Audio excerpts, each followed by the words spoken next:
Hi, everybody. I'm coming to you live from the balcony in Florida, and hopefully you can see and hear the ocean behind me. I'm sorry for the dark shadow on my face. There's just too much sun, but I wanted to get that scenery behind me. So this is going to be a short little video about what I've learned about frankincense from convention, and also this book that I bought from Aroma Tools while I was at convention, but I'm pretty sure it's on their website. It's just a slim little volume, and it's entitled Frankincense by Dr. David Hill, which is the Dr. Hill of doTERRA. So he talks about two misconceptions about frankincense. Most medical science has focused on boswellic acid, which is in frankincense resin, but it is not in the essential oil. So if you have an essential oil that claims that it has boswellic acid in it, that oil is suspect. It's either false claims or it's got an additive in it that is synthetic boswellic acid, because boswellic acid cannot yet be captured in the distillation process. And that's something that's being worked on, but the molecule is too big, and so it does not translate from the distillation of the resin into the essential oil. So that was something interesting that I learned. Frankincense is powerful not just because of boswellic acid. You can take that in a supplement, and I'm pretty sure that doTERRA's supplements, that one of them has boswellic acid in it, but it's escaping me right now which one it is. But the essential oil has sesquiterpenes in it, which make it highly effective. All essential oils have monoterpenes in them, and the monoterpene sesquiterpene just talks about what kind of carbon chain it's in it. So if it's a sesquiterpene, it's actually a 3. That's where the sesqui comes in. Hi, I'm glad you're watching. Thanks. And so it's a chain of carbons, a 3 chain, and that makes it bigger, which means that it's more longer lasting, takes longer for your body to process it, which means that the essential oil has a little bit more staying power since it's a sesquiterpene. I wanted to read a couple of segments to you from this book that were really powerful. So this says, frankincense brings complexity and synergy through its many beneficial compounds and structures. Frankincense oil consists of nearly 78% monoterpenes, most of which is made up of alpha-pinene. It's an organic compound of the terpene class. It has been shown to have antibacterial, anti-inflammatory, antifungal, expectorant, and anti-carcinogenic activity. In a recent study, alpha-pinene was found to have dramatic effects on individuals suffering from seizure disorders. Frankincense also has beta-pinene, which is an anti-inflammatory and an antispasmodic. I would like to share with you my first experience using frankincense essential oil for treating a seizure disorder. As I listened carefully, a young mother expressed the fear and heartache she felt for the first time that she watched her daughter Myra have a seizure. Myra was only 1 year old at the time. Myra was rushed to the hospital where doctors worked to control her fever and stop the reoccurring seizures. Unable to determine the immediate cause, the doctors released Myra from the hospital. I had hoped that it was a one-time thing, Myra's mother explained. Less than a month later, Myra had another seizure. This time the seizure was more violent and lasted for a longer period of time, Cheryl said. That's Myra's mom. During the ambulance ride to the hospital, Myra stopped breathing and all of Cheryl's worst fears were realized. The seizures were becoming more frequent and more intense. When Myra's next seizure occurred, the decision was made for long-term medical control. Cheryl was largely unaware of any other options, but had deep concerns regarding the risks associated with her daughter's medication.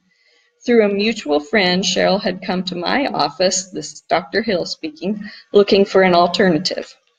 That day, Cheryl began using frankincense on her daughter. The oil was applied in small doses to the bottoms of Myra's feet. Several days following our visit, Myra experienced another seizure. This time, however, both the duration and the intensity of the seizure were reduced. Excited by the improvement, Cheryl began carrying a bottle of frankincense oil in her purse and used it whenever Myra began to show any signs of a seizure. Over the next few months, the frequency of Myra's seizures lessened and then stopped altogether. I saw Myra the other day for the first time in several years. She is a happy, healthy, seizure-free 7-year-old. Her mother still carries a bottle of frankincense in her purse. Cheryl learned firsthand why frankincense is referred to as liquid gold. And then another short paragraph. This was really interesting to me because it talks about horses. Dr. John L. Robertson, Director of Comparative Oncology at the Virginia-Maryland Regional College of Veterinary Medicine, conducted a research by injecting frankincense directly into malignant tumors of a horse. Half of the tumors were treated topically and through injections, while the other half remained untreated to serve as a control group. When biopsied, both the tumors that were injected and the tumors treated topically had a measurable reduction in size. So that was real interesting to me. From convention, I came away with a distinct sense of pride with how doTERRA sources its frankincense. I listened to a scientist named Dr. Ann Jeanette DiCarlo, and she has a website called Conserve the Cal Mado, and it's about frankincense. That's where the frankincense trees in Somalia grow, the Cal Mado, CALMADO. And you can find that on Facebook, and you can find it on the web and like that page. So she's an environmentalist. She had spent a considerable amount of time in Somalia looking at the frankincense trees, and doTERRA hired her recently to check on the health of the trees that doTERRA sources from. When she went back, it had been 6 years since she had been there previously, and because of the increased demand for frankincense resin, she was particularly interested in evaluating the harvesting practices and seeing how it was impacting the health of the trees. And she found over-harvesting, she found double harvesting, she found no resting of trees, she found some poaching going on by illegal harvesters, but she found some areas that were well maintained. She found areas where there were minimal cuts, where the tree was only being harvested one time a year.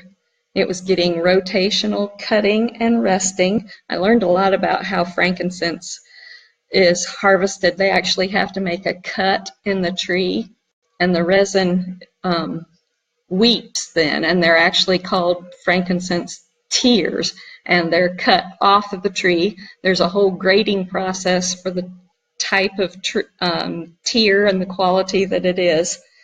But the areas where she found the good, healthy trees were the areas where doTERRA had gone in and changed how the frankincense business is working, and that's what doTERRA is doing all over the place. She was floored at a company hiring her to do her job as an environmentalist. She said that was the first time it's ever happened in her whole career of 20, 30 some years. And because of doTERRA's commitment to sourcing sustainably, the trees that are in doTERRA's co-op are improving in health.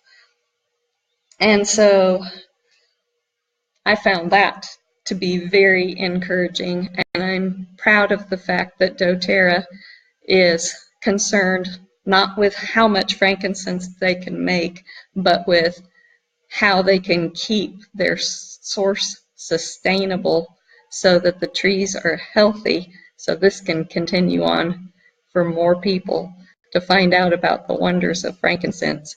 And there's some really cool pictures in this little book. I'm going to take pictures of the pictures and post them below in the comments so you can see what the different colors of the frankincense tears are like, and the grading process that they go through. The ladies that do the grading of the tears actually do it by hand, and the lives of their families are impacted for good because they are getting a steady salary and a fair wage for their work.